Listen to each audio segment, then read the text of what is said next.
過好多次人生最錯嘅嘢，從來都唔係揾唔到錢，唔係際遇唔好，而係好多人勞碌一世，辛辛苦苦捱到大半生，以為晚年就可以安安穩穩，順其自然攤世界。不知絕大多數長者都踩咗一個晚年最致命嘅大坑，呢個誤區足以令你下半世所有積蓄、所有尊嚴、所有自主權利一朝清零，把成世做人老實、心地善良，為仔女為家庭付出晒，一切到老咗就淨係抱住3個虛妄嘅標準安慰自己。第一，我有固定退休金，月有錢落袋，衣食無憂。第二，睇落好孝順，平時咁寒問暖，冇拗撬冇爭吵。第三，逢年過節一家人可以坐埋一齊食餐飯，和和氣氣、熱熱鬧鬧，就係呢3樣看似美滿嘅表象。老人家唔以為自己晚年穩如泰山，可以高枕無憂，一世安穩，從此順其自然，得過且過。但我今日要同大家講句最真心、最殘酷，亦都最實在嘅真話，部都係世俗編輯出嚟嘅。晚年幻象係糖衣毒藥，睇落溫暖安穩，實則脆弱到不堪一擊。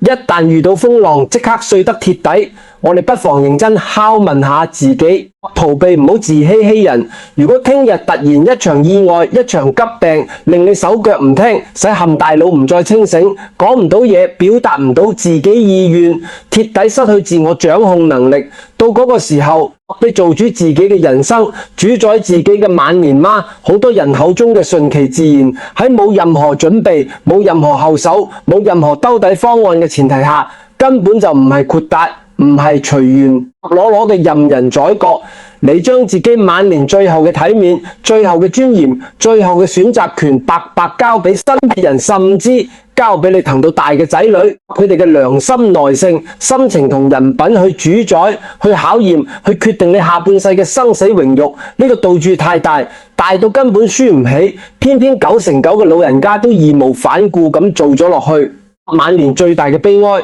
做人要識得順應天道，看清自然規律。人世間所有衰老同衰退，從來都冇例外，人人平等。65歲到70歲，份生理技能同心智狀態最關鍵嘅分水嶺。過咗呢個歲數，人體所有技能都會斷崖式下滑，視力、聽力、記憶力、行動力、思維能力一日比一日差。冇人可以保證自己一世耳聰目明、頭腦清醒、行動自如。年輕時候，我哋可以憑住自己嘅雙手、自己嘅頭腦掌控一切，但晚年最大嘅風險，從來都唔係貧窮，而係失控。中風、失智、重病周床，失去表達能力，失去自理能力，你辛苦儲落嘅銀行、積蓄、私人密碼、物業、房產、金銀首飾，所有你一世打拼落嚟嘅身家財產，你晚年食藥治療、起居養老、生死嘅所有安排，都唔再由你話事，全部由旁人代你做主、代你決策。你一世蝕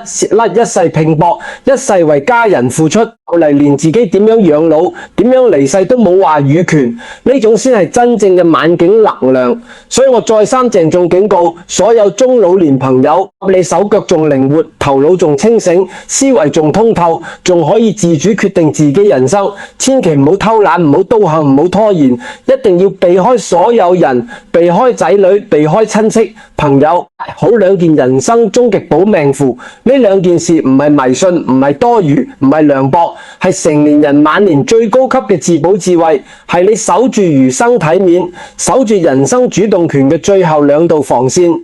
你晚年自在從容做唔到，你隨時被動受困，任人擺布。第一件保命大事，絕對係所有長者最應該做，但係最多人唔敢做、唔識做嘅事，悄悄背住所有仔女同親戚，問絕對保密、最被完整法律效力嘅平安紙，亦即我哋講嘅遺朗，並且全程死掌控控制權，絕對唔外泄、唔交底、唔公示。好多老人家聽到立平安紙，反應就係忌人抗拒，覺得自己仲後生，身體仲好，立遺朗唔吉利、唔好意頭，係等死嘅先會做。亦都有好多人心太軟、太重親情，覺得一家人相親相愛到咁複雜、咁疏離、咁有心計。但我睇盡幾10年人情冷暖、家庭興衰，我可以好肯定同你講，親情係軟嘅，人性係硬嘅利益。面前最真嘅親情都可能變質，嘅家庭都可能決裂。真正聰明嘅老人家，從來唔會將自己嘅身家命運寄託喺仔女嘅良心上面，只會牢牢抓喺自己手裏。安置一定要趁腦筋清醒、精神正常、具備完全民事能力嘅時候去做，千祈唔好等到病發失智昏迷先至後悔，嗰陣時已經太遲，乜都冇得挽回。正規公證處專業執業律師辦理，唔好自己手寫，唔好隨便揾人見證，唔好交俾仔女代辦，辦完之後密封收好，或者交由律師託管，全程最高機密，都唔可以知，唔可以睇，唔可以干預。我哋今日徹底拆穿普通人唔立圍籠嘅兩大愚蠢藉口。第一個藉口都係大家最常講嘅，我先至70歲左右，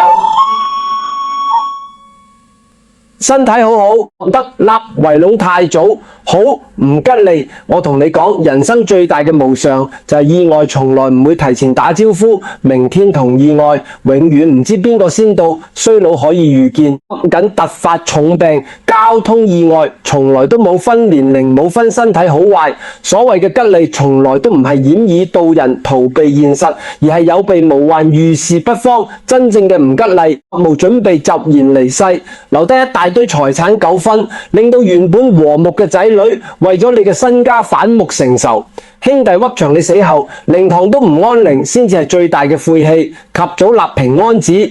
自己係保家人、保和睦、保自己晚年尊嚴，係最清醒、最明智嘅選擇。第二個害人不淺嘅藉口，我屋企仔女感情好好，從唔爭拗，到時房產存款平均分就得。圍窿唔使搞咁多花樣。呢句說話害死無數家庭、無數老人家。我講一句實話，大家一定要入心，記住永遠唔好試圖用金錢同利益去考驗親情。人性經不起考驗，經不起利益拉扯。我見過太多一世和睦、兄友弟恭嘅家庭，父母在世嘅時候，個個仔女嘴甜識講，孝順聽話，一團和氣，父母都以為自己養出一班懂事好孩子。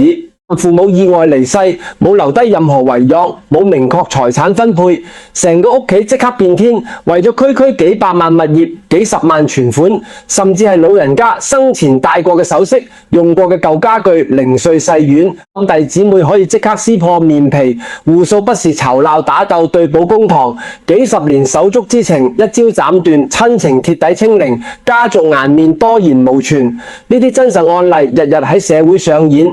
老人家唔願意去正視，唔願意去相信更加深層嘅人性博弈智慧。我今日徹底講透，呢個就係點解平安紙必須絕對保密，絕對唔可以提前交底。老人家心直口快，太過坦誠，覺得自己分配公平，就早早將財產分配方案話晒俾仔女知，以為可以令大家安心，令家庭和睦。殊不知你一公開底牌，個原本平穩嘅家庭格局，瞬間激發人性最自私、最陰暗、最現實嘅一面。無論你點樣分，永遠冇絕對公平。分到少，分唔到房產，得益少嘅嗰個仔女，唔會記得你幾十年養育之恩，只會一味心生怨恨，覺得你偏心，覺得自己付出最多，回報最少。怨氣一旦生根，孝心即刻變質，從此敷衍作樣，消極盡孝，心裏只會認定爸媽偏心，財產都俾晒兄弟姊妹，日後生病養老、蛀床捱苦，自然揾分得最多嘅人負責，同我無關。從此親情變交易，養老變推搪，你晚年自然受盡冷眼。提前知道自己穩拿大額財產、獨佔房產嘅仔女，亦都絕對唔會因此更加孝順，反而會滋生巨大惰性同依賴性。既然父母身家已經落袋，自己穩操勝券，好好唔使用心盡孝都可以拿到一切，自然慢慢鬆懈，慢慢怠慢，日常探望變少，關心變淡，照料變敷衍，坐等你百年歸老，坐等繼承財產。提前交底係大公無私，實則係親手廢掉仔女嘅孝心，親手打破家庭平衡，親手為自己晚年埋下隱患。真正高明看透人性嘅晚年生存法則，確定性制衡人心。你嘅平安紙一日唔公開，財產歸屬就一日係無數團，冇人敢篤定自己所得幾多，冇人敢鬆懈偷蛋取更多份額。為咗唔輸俾兄弟姊妹，為咗留住父母偏愛，所有仔女都會時刻保持危機感，主動床前盡孝，主動暗寒問暖，主動貼身照料，主動維繫親情。無形嘅考核，無聲嘅制衡，唔係算計，係自保，係看透人性之後最通透嘅處世智慧。既保住咗家庭和睦，亦都保住咗自己晚年有人照料，有人心疼切記。自己嘅控制權一定要死死抓喺自己手裏，唔好交俾仔女，唔好交俾親戚，永久保密先係最大保障。第二件晚年終極保命大事就係親手為自己規劃好最後一程，完善體面自主嘅退場機制，令自己生有質量，死有尊嚴，徹底擺脫被動養、老無助捱苦嘅宿命。好多老一輩嘅傳統觀念太過陳舊，太過固執，導致晚年昏涼嘅核心症。結老一輩人永遠覺得老人家入安老院請護工照料係一件好丟臉、好冇面嘅事，係俾仔女拋棄唔孝順嘅證明。佢哋一輩子死守一個觀念，老晚年一定要由仔女床前侍候，端屎端尿，日夜陪護，先叫孝順，先叫圓滿。但凡話要去養老院請護工，即刻覺得自己晚景褪涼冇人依靠，受盡委屈，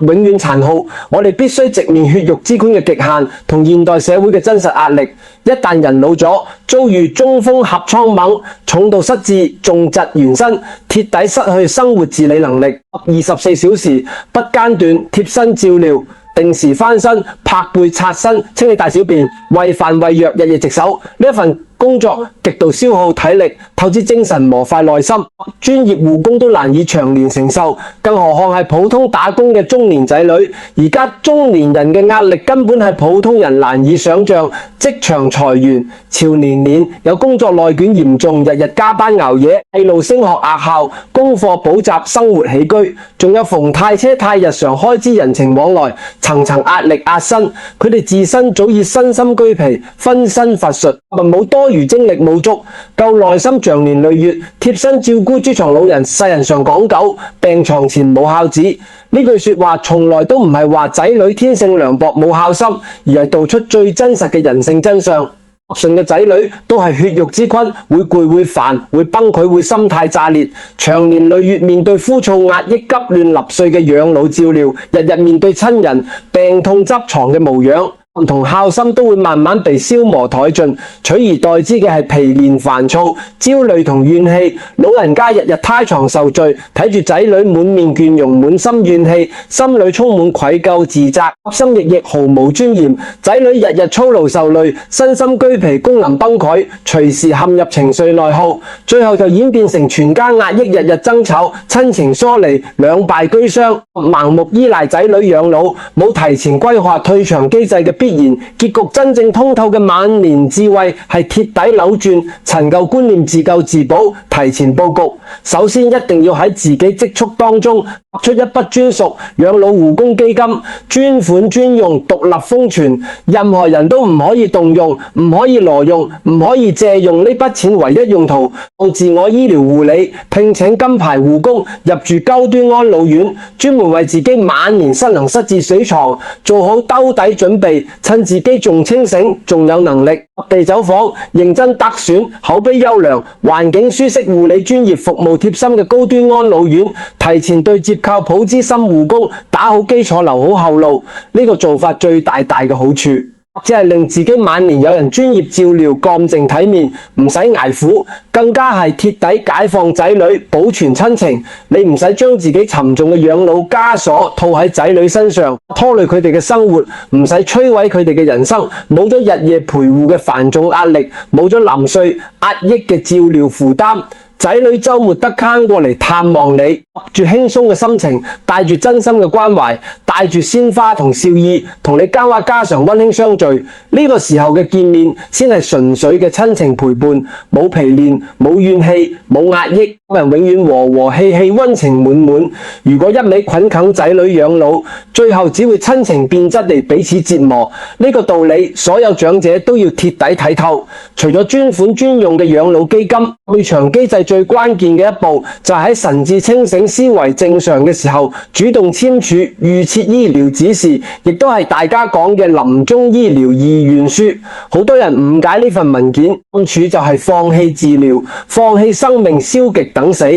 其實完全相反，呢份文書係你晚年生命最大嘅底氣，係將人生最後生死決定權牢牢抓返自己手裏，絕對唔係放棄生命。用生命人世間最痛苦、最無解、最折磨人心嘅道德死局，就係生命末期嘅無效搶救。當一個老人家不幸陷入深度昏迷、身患不治之症，走到生命最後階段，技能鐵底衰竭，已經完全冇治愈可能嘅時候，救與唔救，永遠係仔女最痛苦嘅兩難骨架。如果選擇切開氣管、插管續命、強力心肺復甦，甚至不惜壓斷肋骨去做無效搶救，延長痛苦、拖延死亡，根本冇任何治愈希望，只會令老人家喺人間煉獄當中受盡折磨，毫無尊嚴咁苟延殘喘。但如果仔女選擇放棄，創傷性搶救順其自然，親戚鄰里指指點點、盼言碎語，被扣上不孝冷血、唔盡本分嘅罪名，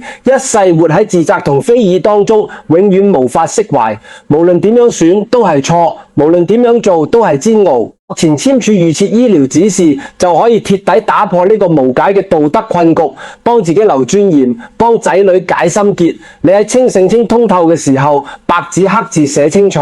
遭遇絕症晚期、深度昏迷、無可逆轉嘅生命衰竭，堅決拒絕所有創傷性插管、強制續命、無效心肺復甦等過度醫療手段，只接受止痛、舒緩、安冷嘅姑息治療。減輕痛苦安穩離世，唔想承受無謂折磨，呢個選擇係成年人最通透、最勇敢、最體面嘅生死觀，坦然接受生命自然規律，唔執念、唔強求、唔折騰、唔受罪。正體體面面告別世間，呢份文書亦都係你留俾仔女最深沉、最偉大、最暖心嘅禮物。你提前幫佢哋規避咗生死骨格嘅兩難痛苦，佢哋日後嘅自我懷疑、終身自責、旁人非議，令佢哋唔使背負不孝罪名，唔使活喺永久內耗當中。真正嘅疼愛子女，唔係一味依賴佢哋養老、捆緊佢哋人生，好自己最後一程，唔拖累、唔折磨、唔為難下一代，呢個先係最高層次嘅父母大愛。